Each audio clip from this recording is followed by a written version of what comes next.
The stars were quiet that night. They were always quiet in the deep black of space, far from any sun or planet. Admiral Park stood at the observation window of his ship, the Indomitable, and watched the distant lights of a billion suns. He was a man of 53 years, with gray at his temples and scars on his hands from wars fought long ago. He had served Earth for 30 years, and in all that time, he had learned one truth above all others. Peace was a gift that could be taken away in a single moment. The Indomitable was the largest ship humanity had ever built. She was 2 kilometers long, armed with weapons that could crack a moon in half, and carried 5,000 souls in her metal belly. She was a carrier, a fortress, a symbol of everything humanity had become since leaving Earth. And right now, she was on patrol duty at the edge of known space, watching the darkness for threats that might never come. Or so Park had believed. The door behind him opened and Lieutenant stepped onto the bridge. She was young, barely 30, with sharp eyes and a quick mind. She served as the ship's communications officer and she looked troubled. "Admiral," she said, "we have received something strange." Park turned from the window. "Define strange, Lieutenant." "A signal, sir, very weak. It took our systems 3 hours to clean it up enough to understand." She walked to her station and brought up the recording. "It is a distress call, but not from any human colony." Park felt something cold move through his chest.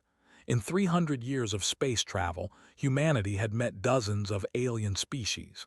Most were peaceful, some were dangerous, and a few were monsters wearing the skin of civilized beings. "Play it," he said. The speakers crackled.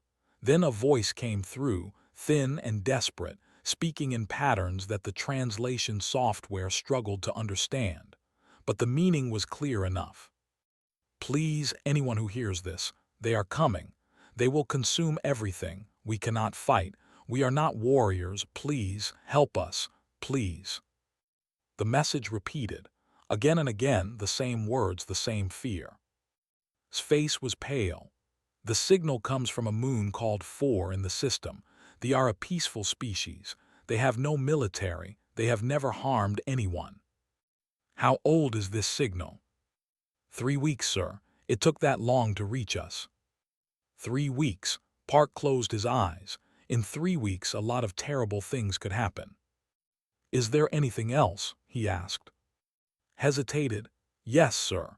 Our long-range sensors have detected another signature approaching 4, a fleet of ships, big ones." She paused. The energy readings matched technology.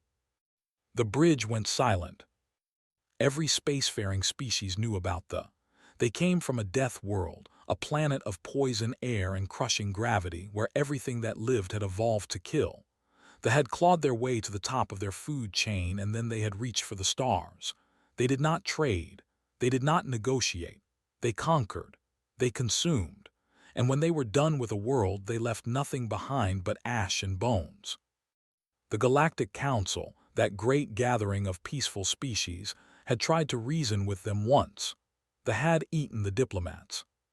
"How many ships?" Park asked. 14 warships, sir. 3 heavy cruisers, 1 command carrier." Park walked to the center of the bridge. Around him, his crew watched and waited. They were good people, brave people, but he could see the fear in their eyes. There were legends of horror, stories told to frighten children on 100 worlds. "Navigation," he said. "How long to reach 4 at maximum burn?" The navigation officer, a young man named, ran the calculations. 18 days, sir. But Admiral, if I may speak freely." "You may." "The Galactic Council has protocols for situations like this. We are supposed to wait for authorization before entering another species' territory. If we go now, without permission, there could be political consequences." Park nodded slowly. He understood the concern. Humanity was still new to the galactic stage. They had enemies who would love to see them stumble. One wrong move could turn allies into rivals, rivals into enemies. But then he thought about the voice on that recording. The fear, the desperation, the simple, terrible plea for help. "Lieutenant," he said, "send a message to Earth Command. Tell them what we have found. Tell them we are responding to a distress call as required by Terran maritime law." "Sir, maritime law applies to ocean vessels. This is." "Space is just another ocean, Lieutenant. And when someone is drowning, you do not wait for permission to save them." Stared at him for a moment. Then she smiled just a little and turned to send the message. "Navigation," Park continued. "Set course for 4, maximum burn." "Yes, sir." The Indomitable began to turn, her massive engines glowing bright as stars. Around her, 2 escort frigates matched her movement, smaller ships crewed by men and women who had sworn the same oaths as everyone aboard the carrier: to protect, to defend, to answer when called. Park returned to the observation window. The stars no longer looked quiet to him. They looked like a battlefield waiting to happen. "Admiral said, I should tell you something about the—" "Go ahead." "They are crystalline beings, sir.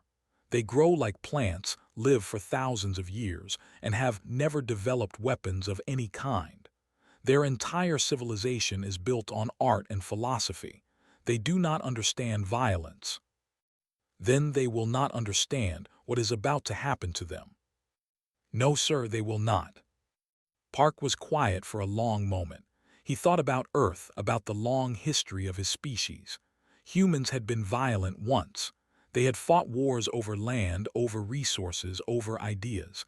They had nearly destroyed themselves a dozen times, but they had also learned. They had grown. They had reached the stars not as conquerors but as explorers. And yet the old instincts remained: the will to fight, the refusal to surrender, the deep, burning anger that rose when the innocent were threatened. They were predators. They saw the universe as a hunting ground and every other species as prey. But they had never hunted humans before. Park said, "What do they know about us?" "Not much, sir. We have never had direct contact with them.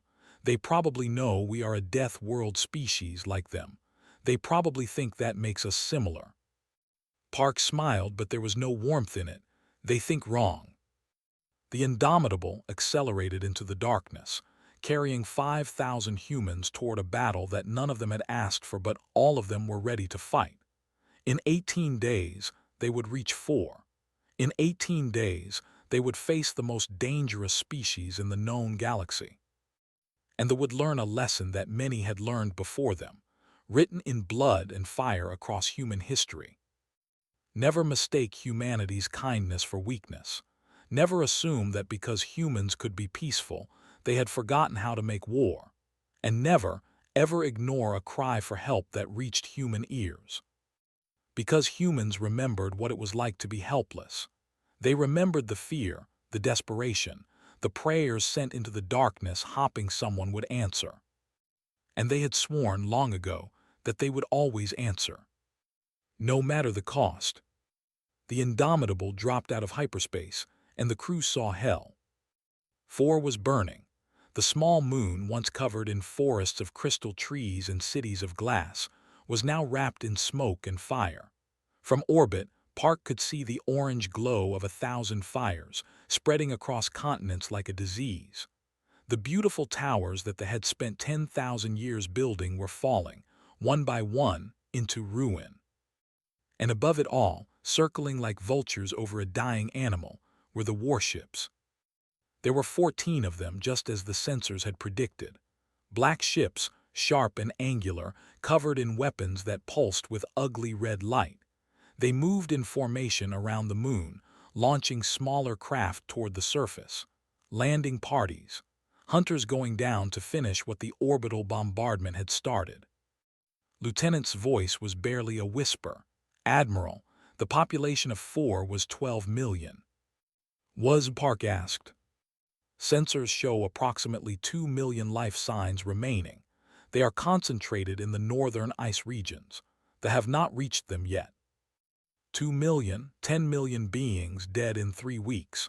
Park felt his hands tighten into fists. He had seen war before. He had buried friends, watched cities burn, made choices that haunted him in the darkness of night. But this was not war. This was slaughter. This was extinction for entertainment. "Open a channel to the fleet," he ordered. "Sir, are you sure?" "Open the channel, Lieutenant." Worked her console. A moment later she nodded. "Channel open, sir." Park stood straight, his voice calm and clear. "Fleet, this is Admiral Park of the Terran Republic starship Indomitable. You are engaged in the unlawful destruction of a civilian population. Cease your attack immediately and withdraw from this system. This is your only warning." The bridge was silent. Everyone waited. Then the response came. The main flickered, and a face appeared. It was not a human face. They were reptilian, with scales of dark green and eyes of burning yellow. Their mouths were filled with teeth designed for tearing flesh. The creature on the screen was larger than the others, wearing armor decorated with bones and trophies from 100 conquered worlds. "Warlord, leader of this hunting fleet, killer of millions." "Humans," said, his voice deep and rumbling. The translation software turned his words into something Park could understand, but it could not hide the contempt. "We have heard of your kind. Deathworld creatures like us, strong, violent. You should understand what we do here." "I understand perfectly," Park replied. "You are murdering helpless people." "Murder," laughed, a horrible sound like rocks grinding together. "This is not murder, this is nature.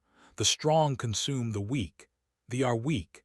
They exist only to feed us, to serve us, to die for our pleasure. This is the law of the universe." "It is not our law." "Then your law is foolish." Leaned forward, his yellow eyes burning with hunger. "But perhaps you can be taught. Join us, human. Your species has potential. Together we could rule this galaxy. Every weak creature would kneel before us or they would die. Is that not a worthy dream?" Park looked at the monster on his screen. He thought about all the species humanity had met in 300 years of space travel. Some had been friends, some had been enemies, but none had been like this. None had looked at the universe and seen only prey. "We are nothing like you," Park said. Was silent for a moment. Then his lips pulled back from his teeth in something that might have been a smile. "Then you will die like the rest. Your ship is impressive, human, but you are alone. We are 14. You cannot win this fight." "Maybe not," Park said, "but we are going to fight it anyway." "Why? They are not your people. They cannot help you. They cannot pay you. Why would you die for creatures you have never met?" It was a good question. Park had asked himself the same thing during the 18 days of travel. He had thought about the risks, the politics, the lives of his crew. He had wondered if he was making a terrible mistake. But every time he closed his eyes, he heard that voice. That desperate, terrified voice, crying out into the darkness for help. "Because they asked," Park said simply. Stared at him. For a moment something like confusion crossed the alien's face. The concept did not fit his understanding of the universe. Helping someone for no reward, fighting for no gain. It was madness. "You are strange creatures," said finally. "But strangeness will not save you. My ships will destroy you and then we will finish our hunt. Perhaps we will visit your Earth next. I wonder how your people will taste." The screen went dark. Park turned to his crew. They were afraid. He could see it in their faces. 14 warships against 1 carrier and 2 frigates. The math was not good. But fear was not the same as surrender. "Battle stations," Park announced. "All hands to battle stations." The alarm began to sound, a deep pulse that echoed through every corridor of the ship. Men and women ran to their positions, checking weapons, sealing armor, preparing for what was to come. Captain Lee arrived on the bridge, already wearing his combat suit. He was the commander of the Marine forces on the Indomitable, a man built like a mountain with hands that had killed in a dozen conflicts. He had been Park's friend for 20 years. "I heard the conversation," Lee said. "The lizard seems confident." "He has never fought humans before." "No, he has not." Down in the fighter bays, Commander Bay climbed into her Talon interceptor. She was the best pilot on the ship, with more kills than anyone in the fleet. Her squadron, the Black Dragons, had trained together for 5 years. They knew each other's moves like they knew their own heartbeats. "Listen up," she said over the squadron channel. "They think they are the top predators. They think size and strength are everything. But we did not evolve on Earth by being the biggest or the strongest. We evolved by being smarter, faster, and meaner than everything else. Today, we remind the galaxy why nothing on Earth wanted to fight our ancestors." In the medical bay, Doctor prepared for the wounded that would soon arrive. She was a small woman with gentle hands and a will of iron. She had saved lives on battlefield after battlefield, pulling soldiers back from death with skill and determination. In the engine room, Chief Engineer watched his reactors hum with power. He loved this ship like a living thing. He had kept her flying through asteroid storms, enemy attacks, and mechanical failures that should have killed them all. He would not let her fall today. And on the bridge, Admiral Park watched the fleet begin to turn toward them. 14 ships, hundreds of guns, thousands of warriors bred for killing. He thought about Earth. He thought about the billions of people living there, going about their lives, trusting that someone would protect them if the darkness ever came. He thought about the huddled in the frozen north, waiting to die. And he thought about what it meant to be human. Not the violence, not the war, not the 1,000 years of bloodshed, but the other thing. The thing that made them reach out to strangers. The thing that made them say, "We will help," even when it cost them everything. "Launch fighters," he ordered. "All weapons prepare to fire." The Indomitable surged forward, and the battle for 4 began. The first ship exploded 3 minutes into the battle, and Warlord could not understand how. His fleet had faced 100 enemies across 50 star systems. They had crushed armadas twice their size. They had broken species that had been conquering worlds when humanity was still living in caves. They were the greatest warriors the galaxy had ever known. But these humans fought like nothing he had ever seen. The Indomitable did not behave like other carrier ships. Most carriers stayed back, hiding behind their fighters, letting smaller craft do the dangerous work. But this human vessel charged straight into the heart of the formation, her firing in a constant stream of death. Had heard of them but never faced them. They used plasma weapons, burning their enemies with concentrated fire. But humans used something older, something simpler, something terrifying. They accelerated metal to a fraction of the speed of light and let physics do the killing.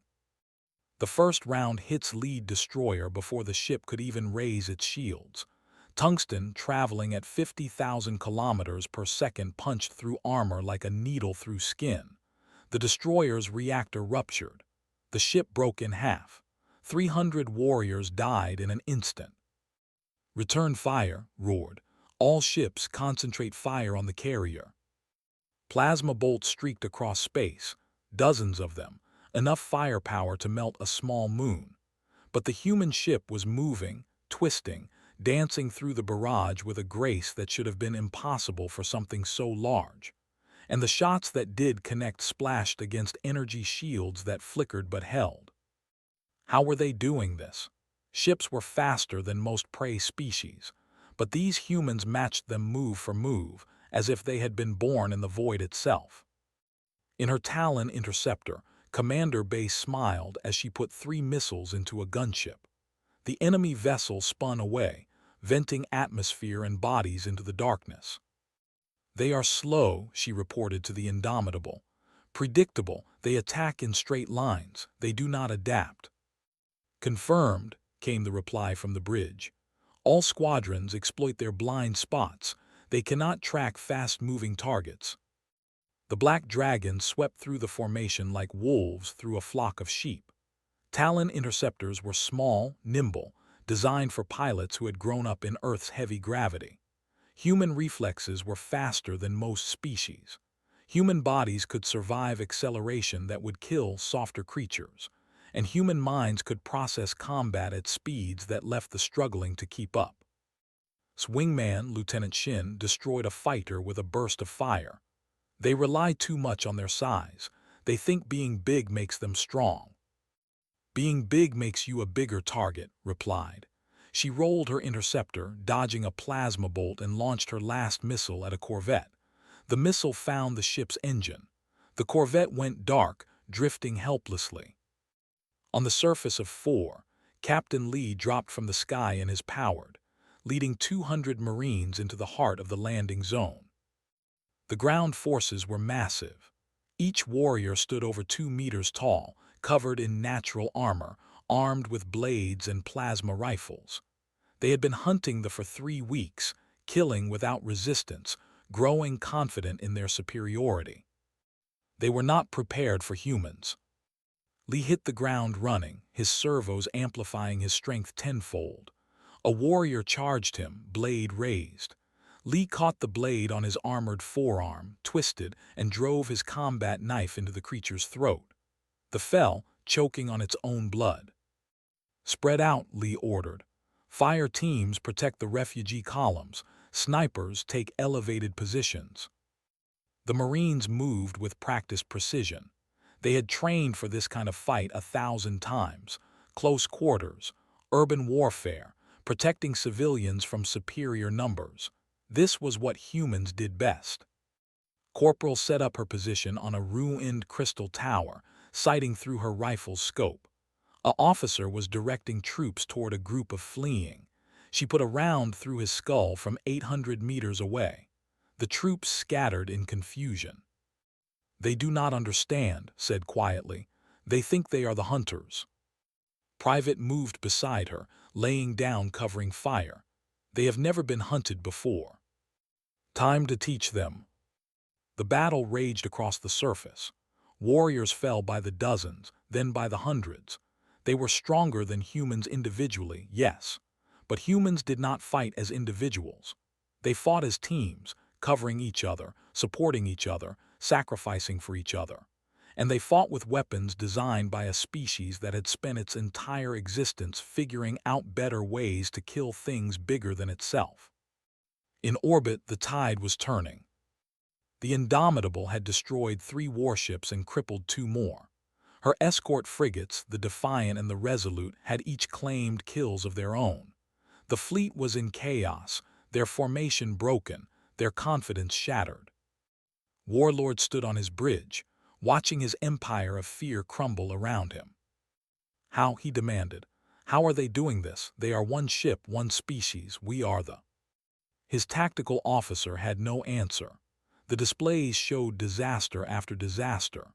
The humans were everywhere at once, striking weak points, exploiting gaps, refusing to fight the kind of straight-up brawl that the preferred. "Fall back," ordered finally. The words tasted like poison in his mouth. "All ships prepare to retreat." "Warlord, our honor." "Our honor means nothing if we are dead," slammed his fist against his command console. "These humans are not prey, they are something else. We need more ships, more warriors. We will return and we will burn their world to ashes." The surviving ships turned away from 4, their engines flaring as they prepared to jump to hyperspace. On the Indomitable's bridge, Lieutenant tracked their retreat. "They are running, Admiral." Park nodded slowly. He was exhausted. The battle had lasted 6 hours. 6 hours of constant fighting, constant decisions, constant terror that the next shot would be the one that broke his ship.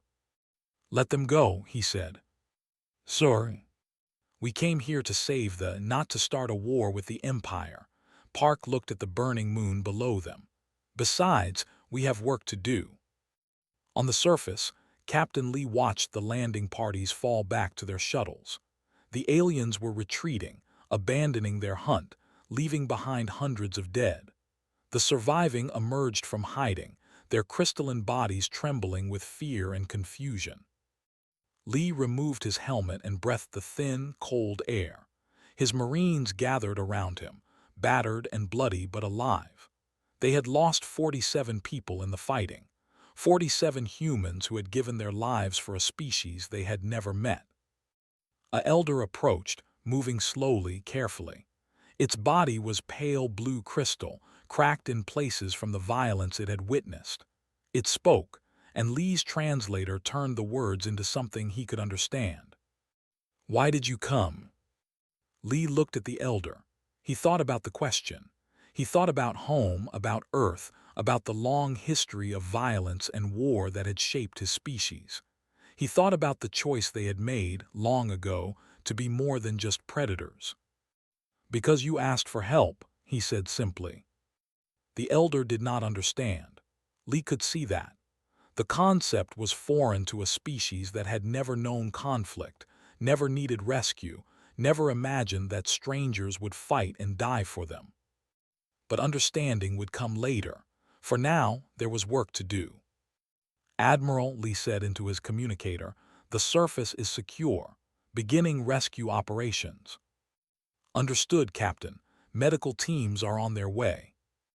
Above them, the stars were quiet again. They were gone for now. The fire still burned on 4, but the killing had stopped. And somewhere in the darkness of space, a wounded predator licked its wounds and dreamed of revenge. The battle was over. But the war had just begun. 3 days after the battle, Admiral Park walked through the ruins of a city. The city had once been beautiful, built with crystal, growing their structures like plants over centuries. Towers of blue and white and gold had reached toward the sky, catching the light of their distant sun and scattering it into rainbows. Gardens of singing stones had filled the air with music. Libraries had held the wisdom of 10,000 years. Now it was ash and broken glass. Park walked slowly, his boots crunching on the debris. Around him, human soldiers worked alongside survivors, clearing rubble, searching for the dead, trying to rebuild what could never truly be rebuilt. The air smelled of smoke and something sadder, the scent of a civilization dying. "Admiral," Captain Lee appeared beside him, his face tired and grim. "The medical teams report that we have treated over 50,000 injured. Another 100,000 are in refugee camps in the north. And the dead? We are still counting. Millions, sir, they were very thorough." Park closed his eyes. Millions. The number was too large to understand, too large to feel. His mind could not hold that much grief, so it held nothing instead. Just a cold, empty space where sorrow should have been. "What about our people?" he asked. 47 dead, 112 wounded. The Indomitable took significant damage to her port side. Chief engineer says we can fly, but we need a proper shipyard for full repairs. "Good, that is good." They walked in silence for a while. They watched them pass, their crystalline faces impossible to read. Some of them bowed, others simply stared. Park did not know what they were thinking. He was not sure he wanted to know. "There is something else," Lee said quietly. "The elder wants to speak with you. He has been asking for hours." "Where is he?" "The Central Plaza, or what is left of it." Park found standing in the middle of a destroyed garden. The elder was old, even by standards. His crystal body was clouded with age, and cracks ran through his form like the wrinkles on a human face. He turned as Park approached, and something like light flickered in his eyes. "Admiral Park," said. The translation was slow, careful. The language was not designed for conversation with other species. "I thank you for coming." "You wanted to speak with me." "Yes, I have. Questions. My people have questions. We do not understand what has happened here." Park looked around at the devastation. "They attacked you. We stopped them. That is what happened." "No," moved closer, his crystal feet chiming against the broken stones. "We understand the attack. We understand violence, though we have never practiced it. What we do not understand is you." "Me." "Your species, your choice," paused, searching for words. "They came to destroy us. This we expected. We sent our cry for help knowing that no one would answer. The galaxy is full of predators and prey. We are prey. We have always known this. we accepted our death. But we came. But you came, you traveled across the stars, you fought creatures stronger than yourselves, your people died. His voice trembled. Why, we have nothing to give you, we cannot help you, we cannot fight for you, we are useless, weak. Why would you sacrifice yourselves for us? It was the same question had asked, the same confusion. Park realized that in all the galaxy, humans might be the only species who did not find the question strange. Because you asked, he said. That is not an answer. It is the only answer I have. Was silent for a long moment. Around them, the wind blew through the ruins, carrying the smell of ash and the distant sound of rescue operations. On our world, the elder said finally, we have a story. It is very old. It tells of a time when they were young, when we first learned to think and dream. There was a great fire that swept across our forests, destroying everything. Many of our ancestors died, but some survived because they found shelter in a deep cave, protected from the flames. Park listened. The story asks a question. If you were outside the cave and you saw strangers running from the fire, would you let them in? Would you share your shelter with creatures you did not know, creatures who could not help you, creatures who might even be dangerous? Looked at Park. In our story, the answer is no. The cave is small. The resources are limited. Survival requires selfishness. This is the wisdom of the universe. And what do humans answer? I do not know. That is why I am asking. Park thought about Earth.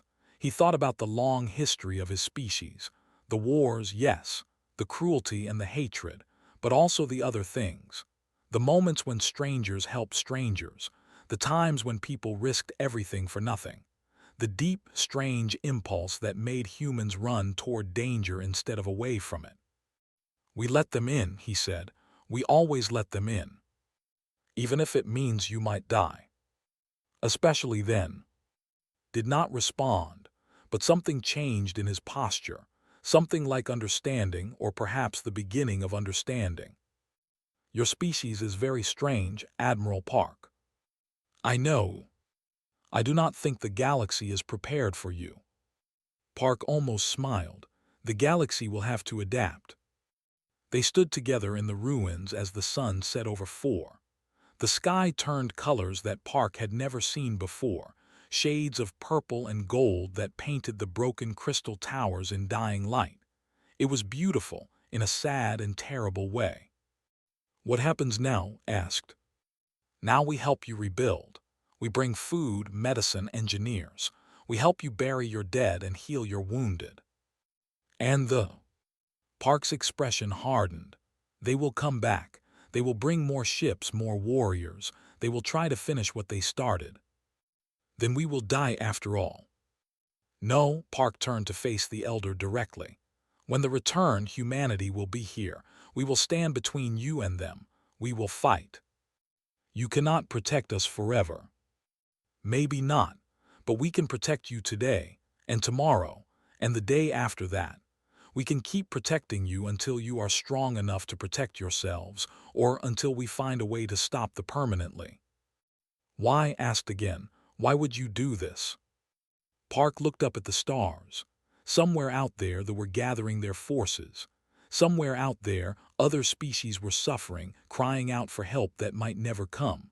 Somewhere out there, the darkness was waiting. Because that is what humans do, he said. We answer when called. We fight for those who cannot fight for themselves. We stand in front of the fire and we do not run. Even if you burn. Even then. Slowly lowered himself to the ground. Park realized with a start that the elder was kneeling. It was a gesture that had never performed before. A gesture that meant something new, something that had not existed until this moment. Then we owe you a debt, said, that we can never repay. You do not owe us anything.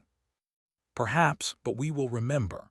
They will remember what humanity did here on this day in this place. We will tell the story to our children and they will tell it to their children for as long as our species exists. Looked up at Park. The strangers who came from the stars, the warriors who fought for the weak, the humans who answered our cry. Park helped the elder rise. There was nothing more to say. The work continued around them, humans and laboring side by side, building something new from the ashes of the old. And above them, in the cold darkness of space, the Indomitable stood watch over a wounded world, waiting for the enemies that would surely come. The line had been drawn. Earth would hold it.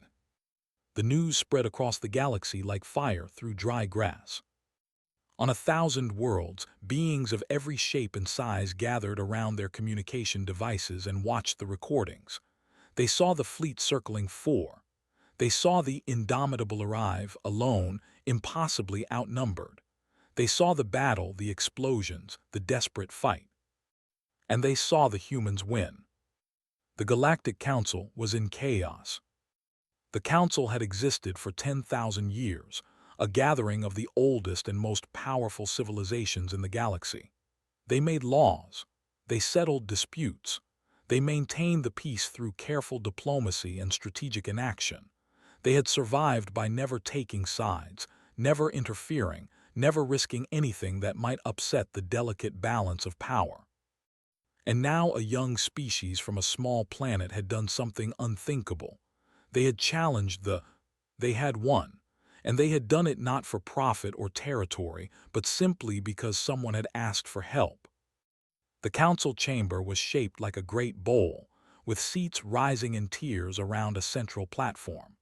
Representatives from 100 species filled those seats, murmuring in a dozen languages, their faces displaying emotions from fear to anger to something that might have been hope. Ambassador Han stood on the central platform, alone. She was a small woman, barely past 40, with gray-streaked hair and eyes that had seen too much of the universe. She had been chosen for this job because she did not flinch, did not apologize, did not back down. Those qualities had made her unpopular with many council members. Today, she suspected they would make her even more unpopular. "This is unacceptable," the representative said. There were ancient creatures, their bodies wrapped in ceremonial robes, their faces hidden behind masks of gold. They had been part of the council since its founding. Humanity has violated protocols. You entered space without authorization. You engaged in military action without council approval. You have endangered the peace. "They were being exterminated," replied. "There was no time for authorization. There is always time for proper procedure. Not for the 10 million who died while we were traveling to help." The chamber fell silent. Let the silence stretch. "Let me be clear," she continued. "Humanity did not ask for this fight. We did not seek out We were patrolling our own borders when we received a distress call, a cry for help from a species we had never met, begging for someone to save them. And you thought that was your responsibility." "Yes." "Why?" They leaned forward. "They have no alliance with humanity. They have no trade agreements, no diplomatic ties, no strategic value. They are a small species on a single moon. Why would you risk your people for them?" Looked around the chamber. She saw the faces watching her, some curious, some hostile, some afraid. These were the great powers of the galaxy, species that had existed for civilizations that had conquered stars and built empires. And they were looking at her like she was speaking a language they did not understand. "Because they asked," she said. "That is not a reason. It is the only reason we need." The murmuring began again, heard words like dangerous and unpredictable and primitive. She had expected this. Humanity was new to the galactic stage, still learning the rules, still figuring out who could be trusted. Many species saw them as a threat. "They will not forget this insult," another representative spoke up.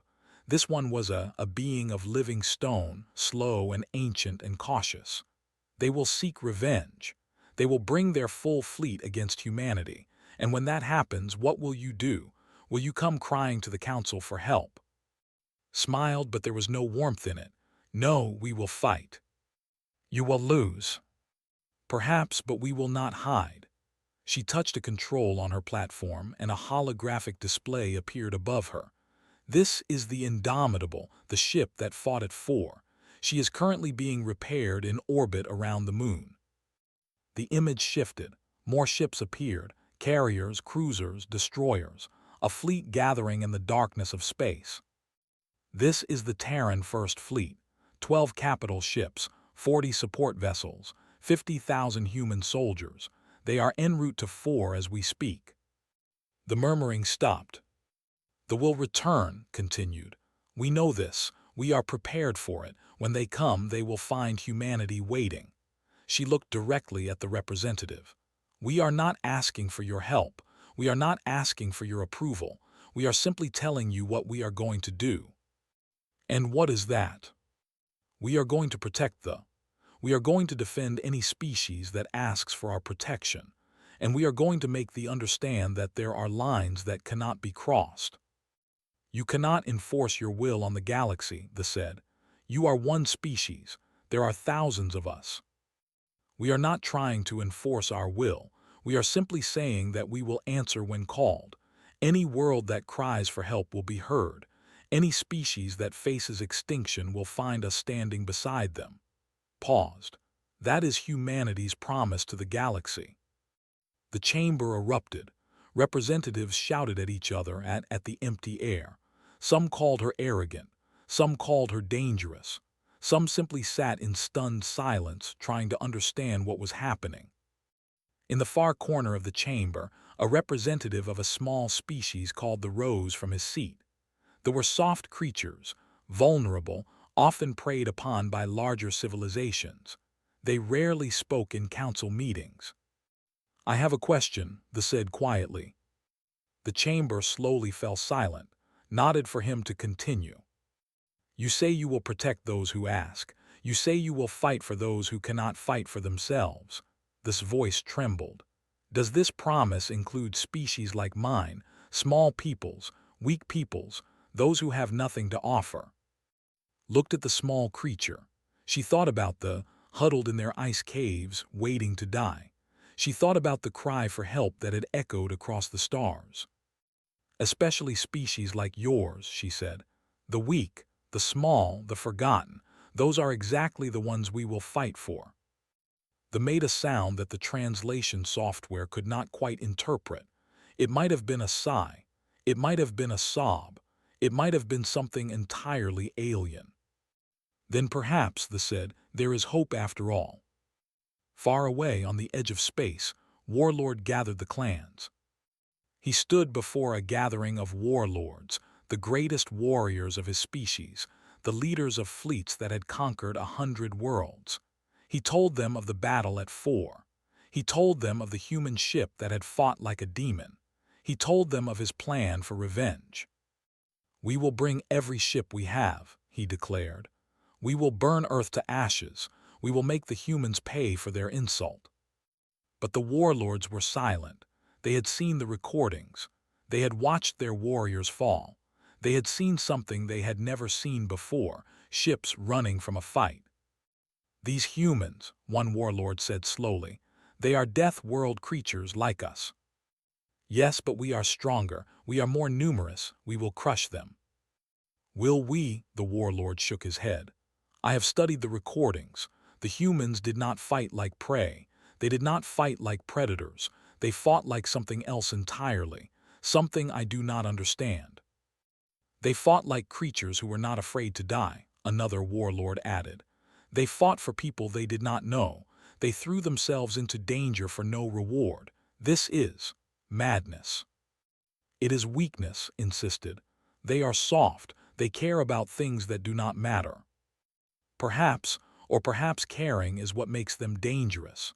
The first warlord rose from his seat. "I will not commit my fleet to this war, not until I understand what we are truly facing." One by one the other warlords nodded, watched them, his yellow eyes burning with rage, but he could not force them. The clans were independent. They followed strength, and right now strength was uncertain. "Then I will go alone," he said. "I will prove that humans can be broken, and when I return with their heads, you will all kneel before me." The warlord said nothing, but saw something in their eyes that he had never seen before. Doubt, fear, hesitation. The humans had done something impossible. They had made the afraid. And across the galaxy, in homes and ships and stations, beings of every kind watched the news from afar. They watched the recordings of human soldiers rescuing refugees. They watched Admiral Park standing among the ruins, promising protection. They watched Ambassador Han speaking to the Council, offering humanity's hand to anyone who needed it. And they began to hope. Because now the galaxy knew a truth that had been hidden for 300 years. Humanity was a death world species, yes. They had evolved in a crucible of violence and survival. They had the strength to destroy, the will to conquer, the capacity for terrible war. But they had chosen a different path. They had decided to be protectors instead of predators, guardians instead of tyrants. They had looked at the darkness of the universe and decided to be a light. The war was coming. They would not rest until humanity was broken. There would be blood and fire and death on a scale that the galaxy had not seen in generations. But for the first time in 10,000 years, the weak had a champion, the helpless had a defender, the forgotten had a friend. Earth's wrath had been awakened, and the galaxy would never be the same.